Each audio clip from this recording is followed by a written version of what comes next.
Pakistani security forces کے ہاتھوں گرفتار خوارجی عمر الدین اور جذبہ کا اعترافی بیان سامنے آ گیا ہے، جس میں فتنہ الخوارج کا گمراہ کن بیانیہ بے نقاب ہو گیا ہے۔ گرفتار خوارجی نے اعتراف کیا ہے کہ اس نے تمام خوارجی کمانڈرز کے ساتھ افغانستان سے ٹریننگ لی ہے۔ عمر الدین د پلار نامه مې د ملک ظهورالدین، زه د شادي خیټ سره اوسېږم او زما په تعلیم کې دی اتم پرې مې ویلي دي. زه 12 جنوري 2025 کې تللی وم او ما ته پلار سره مې شخصي لانجه مې کړې وو او ما ته رجولي شوی وو. هغه ما ته ویلي وو چې ته دارې لاړ شې. دا ټولو کمانډرانو سره دغه سره کې لا 70 افغانان به شي. څومره افغان کمانډران دي کوم خاطر مالا شي دي دغه کړی وو مخته پیل مخته وار چې کړی وو د راکټ ول دا هغه ول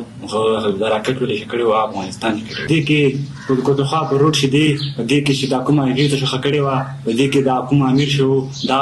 خاطر وو او د خاطر سره چې څومره کسان وو کسان افغانان او کسان چې ټول افغانان دوا کې څنګه کړی یو په شادي خیل په بیس باندې شي کړی وو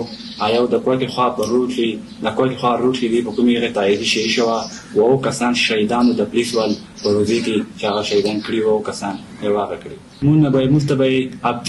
پاکستانی سیکیورٹی فورسز کے ہاتھوں گرفتار خوارجی عمر الدین اور جذبہ کا اعترافی بیان سامنے آ گیا ہے، جس میں فتنہ الخوارج کا گمراہ کن بیانیہ بے نقاب ہو گیا ہے۔ اس پر مزید بات کریں گے دفاعی تجزیہ کار ڈاکٹر مریم فاطمہ سے۔ ڈاکٹر صاحبہ، گرفتار خوارجی عمر الدین کا اعترافی بیان سامنے آ گیا ہے، جس میں وہ یہ اعتراف کر رہا ہے کہ تمام کمانڈرز نے افغانستان میں تربیت حاصل کی ہے۔ جی بہت شکریہ مجھے مدعو کرنے کے لیے اس بہت اہم مسئلے پر۔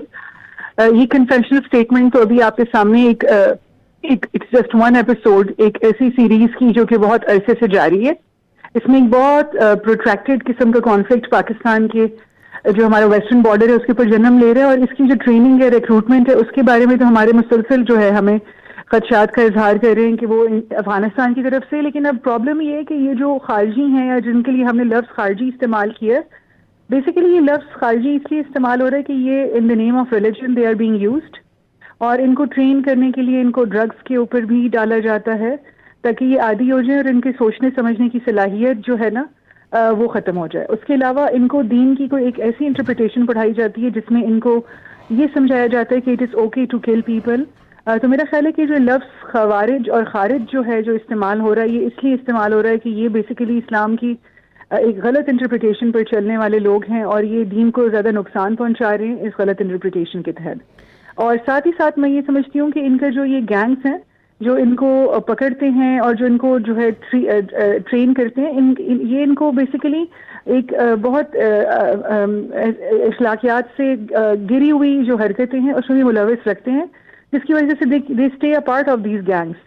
اور اس کی وجہ سے ان ملیٹنٹ ایکٹیویٹیز میں یہ انوالو رہتے ہیں، اور یہ بار بار جو ہے پاکستان کے اندر جو ہے آ کے سیبوٹیج ایکٹیویٹیز اور ٹیررسٹ ایکٹیویٹیز میں انوالو ہوتے ہیں۔ تو بیسیکلی میرا یہ سمجھنا ہے کہ یہ جو ہے دین کو نہ سمجھنے والے لوگ ہیں، یہ غیر اخلاقی حرکتوں میں ملوث لوگ ہیں، اور انہوں نے دین کے نام پر اور ایسی انٹرپریٹیشنز جو کہ جن کو یہ سمجھتے ہیں کہ وہ ان کے لیے جائز ہیں اور ان کی کوئی خاص کسٹمائز قسم کی آئیڈیالوجی ہے، اس کو یہ لوگ فالو کرتے ہوئے اپنے جو مسلمان ہیں ان کے اوپر اٹیک کرتے ہیں۔ کیونکہ میں نے تو مسلسل میں ان کو دیکھ رہی ہوں کہ ان کی ٹیررسٹ ایکٹیویٹیز کو ٹارگیٹ جو ہے وہ ہم مسلمز ہی ہیں۔ پاکستان از 99% جو ہے پریڈومیننٹلی اے مسلم میجورٹی کنٹری۔ تو یہ جو کنفیشنل اسٹیٹمنٹس ہیں یہ تو ایک چھوٹی سی آپ کے سامنے مینیفیسٹیشن ہے، بیسیکلی اس کے پیچھے جو ہے ایک بہت بڑی آئیڈیالوجی ہے اور ایک بہت بڑا ٹریننگ ان کا ریکروٹمنٹ ہب ہے جو خاص طور پر ان کو جو ہے ٹرین کرتے ہیں، ان کے اندر انسٹل کرتے ہیں ایسے آئیڈیلز جس کی وجہ سے یہ اپنے جو انسان ہیں فیلو مسلمز ہیں ان کے اوپر اٹیک کرتے ہیں۔ ٹھیک ہے ڈاکٹر صاحبہ، سرحد پار دہشت گردی پاکستان کے لیے کتنا بڑا چیلنج ہے اور دہشت گردی کے مکمل خاتمے کے لیے کن پالیسی اقدامات کی ضرورت ہے؟ جی دیکھیے، پاکستان کے لیے جو اس وقت جو چیلنجز ہیں وہ سرحد پار ٹی ٹی اے جو ہے ان کے ساتھ ایک جو پاکستان کی ریپروچمنٹ کی تمام کوششیں ہیں وہ ہر طرح سے ناکامی کا شکار ہوئی ہیں۔ پاکستان نے ان کے ساتھ نیگوشیٹ کیا، ڈائلاگس کیے ہیں کہ وہ ٹی ٹی پی کو کنٹرول کریں۔ پاکستان کے تحفظات کا اسپیشلی جو یہ کہاں سے ایمینیٹ کرتے ہیں، کہاں سے اٹھتے ہیں، تو انڈیا کا آپ دیکھیں کہ وہاں سے کلیئرلی ٹی ٹی پی کو سپورٹ ہے۔ اس کے اوپر سی آئی اے کی بھی اسٹیٹمنٹس ہیں کہ ٹی ٹی پی کو سپورٹ مل رہی ہے اس خطے کے اندر ہی، انڈیا کے اندر سے را ان کو سپورٹ کر رہی ہیں ان کی ساری ایکٹیویٹیز کو، اور وہاں سے BLA کو بھی سپورٹ مل رہی ہے. تو پاکستان کی مسلسل تحفظات ہے. پاکستان اس کو پوری دنیا کے سامنے جو ہے میرے خیال ہے ریکارڈ کرنا چاہیے. بار بار اس نیریٹو کو جو ہے جو انڈیا کی طرف سے اٹھتا تھا کہ وہ ایک انکلوسیو ڈیموکریٹک کنٹری، اس کو چیلنج کرنا چاہیے. یہ انکلوسیو ڈیموکریٹک کنٹری بیسیکلی اپنے ملک کے اندر بھی ہیومن رائٹس وائلیشنز کر رہی ہے اور اپنے آس پاس کے تمام ممالک میں بھی کر رہی ہے. اور یہ انٹرپریٹیشن جو ہے ایک ہندو بھی انٹرپریٹیشن ایسی کری ہے جو ہندو سپریمیسسٹ ہے، اور ساتھ ہی ساتھ ان کا نیکسس جو ہے ریڈیکل اسلامسٹ قسم کے ملیٹنٹ گروپس کے ساتھ بھی ہے افغانستان میں، جو کہ پاکستان کے اندر ان کو وہ استعمال کر رہے ہیں اپنے انٹرسٹ کے لیے. ٹھیک ہے ڈاکٹر صاحبہ، جی سرحد پار موجود عناصر کے خلاف پاکستان کی حکمت عملی کیا ہے، اور کیا افغانستان کی جو عبوری حکومت ہے اس کو اس حوالے سے مؤثر اقدامات کرنے کی ضرورت ہے؟ ایبسولوٹلی. آپ یہ دیکھیے کہ اگر وہ اپنے آپ کو ایک ایفیشینٹ اور افیکٹو گورنمنٹ کہلوانا چاہتے ہیں TTA، تو جو ان کی ڈی فیکٹو گورنمنٹ ہے ان کو ان افیکٹ جو ہے وہ اپنا کنٹرول ایکسرسائز کرنا ہوگا اپنی ٹیریٹری میں، اور تمام ملیٹنٹ ایلیمنٹس جو کہ وہاں سے آپریٹ کر رہے ہیں پاکستان کے خلاف، ان کے خلاف ان کو ایکشن لینا ہوگا، ان کو جو ہے ریسٹرین کرنا ہوگا. یہ جو آئیڈیالوجی ہے ان کی جو کہ القاعدہ سے انہوں نے لی ہوئی ہے، اور اس کے بعد یہ TTP اور اب داعش بھی اس آئیڈیالوجی کے اوپر جو ہے وہ چل رہی ہے، اور یہ سارے کے سارے آپس میں ظاہر کچھ نہ کچھ ڈفرینسز ہیں ان گروپس کے، لیکن ان سب کی آئیڈیالوجی یہی ہے کہ یہ جو ہے تکفیری قسم کی آئیڈیالوجی کے اوپر کام کر رہے ہیں، اور اندرونی طور پہ ان کو غلط انٹرپریٹیشن آف اسلام ہے. ان کی اسلام کی جو ایک غلط آئیڈیالوجی ہے اس کو وہ لے کر چل کر مسلمانوں کے اوپر حملے کر رہے ہیں، اور عام جو سویلین پاپولیشن ہے اس کے اوپر حملے کر رہے ہیں سارے خطے میں. تو پاکستان نے غضب للحق سٹارٹ کیا، انٹیلیجنس بیسڈ آپریشنز ہیں، اور میرا خیال ہے کہ پاکستان کو بہت پرو ایکٹیولی افغانستانی گورنمنٹ کو بتانا ہوگا کہ دس ٹیررزم جو ہے نا وہ نہیں چل سکتا اس خطے میں. پاکستان کے ان کے ساتھ بہت دیرینہ تعلقات رہے ہیں. پاکستان نے ان افغانیوں کو، ان کے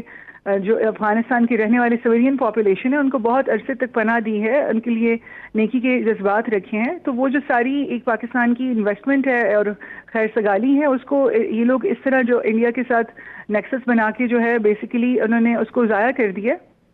تو پاکستان جو ہے وہ بہت کلیئرٹی کے ساتھ چل رہا ہے. طالبان کو وہی دو ٹوک انہوں نے بتا دیا ہے کہ آپ یا تو اپنے آپ کو کورس کریکشن کریں، اپنے ملک کے تمام حصوں کے اوپر افیکٹو گورنمنٹ بنا کے ملیٹنٹس کو کنٹرول کریں، اور انڈیا کے لیے اپنی زمین کو نہ استعمال ہونے دیں، اور اسرائیل کے لیے بھی. تو اگر نہیں ہے تو پھر پاکستان نے اس کے اوپر بہت ہارڈ اور کائنیٹک جو ہے آپریشنز کرنے کا جو ہے وہ ایک وہ اسٹارٹ کر دیا ہے. It is already in effect now. ٹھیک ہے. تو میرا خیال ہے کہ افغانستانی گورنمنٹ اگر چاہتی ہے کہ پاکستان ان کے ساتھ ٹریڈ کیے رکھے، یا پاکستان جو ہے ان کے عوام کے لیے جو خیر سگالی کے جذبات اتنے ڈیکیڈ سے شو کر رہا تھا وہ رہیں، تو پھر ان کو جو ہے اپنی کورس کریکشن کرنی ہوگی. اگر وہ افغانیوں کے انٹرسٹ میں ہیں تو ان کو ایسے ایکشنز لینے پڑیں گے جو افغانیوں کے انٹرسٹ میں ہو، نہ کہ وہ اپنے لیے کچھ پیسے جو ہے یہاں سے لیے اور وہاں سے لیے اور ڈفرینٹ گورنمنٹ سے ایکسٹارٹ کیے اور ایک ٹیررزم کی مشینری کے طور پر انہوں نے خود کو استعمال ہونے دے رہے ہیں. تو اس کا ٹھیک ہے، بہت شکریہ. دفاعی تجزیہ کار ڈاکٹر مریم فاطمہ ہمارے ساتھ موجود تھیں.